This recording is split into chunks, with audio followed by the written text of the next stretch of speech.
สบายดีก็แม่นโม่งเก่าแก่เนาะโม่งผู้ห้านของเยอรมันนะโม่งแม่นโม่งหอยฟ้าเนาะสูงอยู่ประมาณ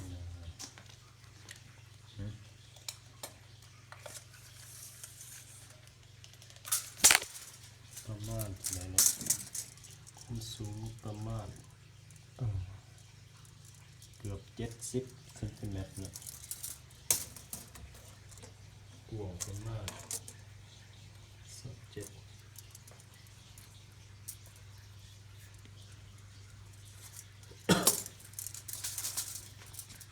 ลึกประมาณ14เป็นโม่งเก่าแก่เนาะของเยอรมันเนาะเป็นอยู่ประมาณเกือบ100 กว่าปีระบบเฮ็ดเรียบก็คือหูขวามือนี่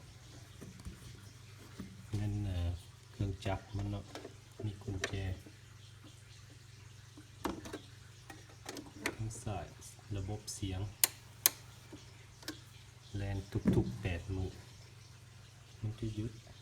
สำหรับตัวตรงในหมุนมันกุญแจเนาะเสียงตัวอย่างทุกๆชั่วโมงมันจะดังเนาะ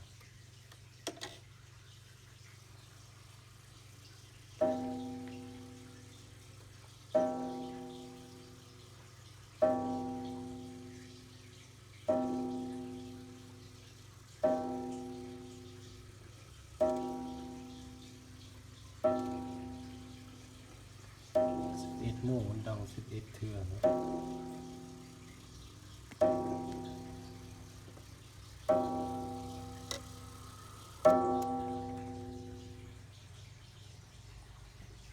กับทุกครึ่งชั่วโมงเนาะมันจะดังเทื่อหนึ่งเนาะ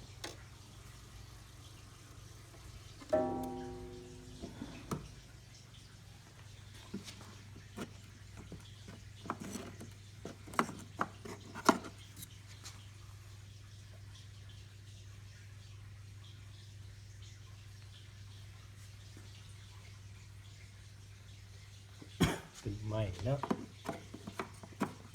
ก็แก่เนาะหอยฟ้านะกับหอยฟ้าเป็นสีเนาะหายากนะ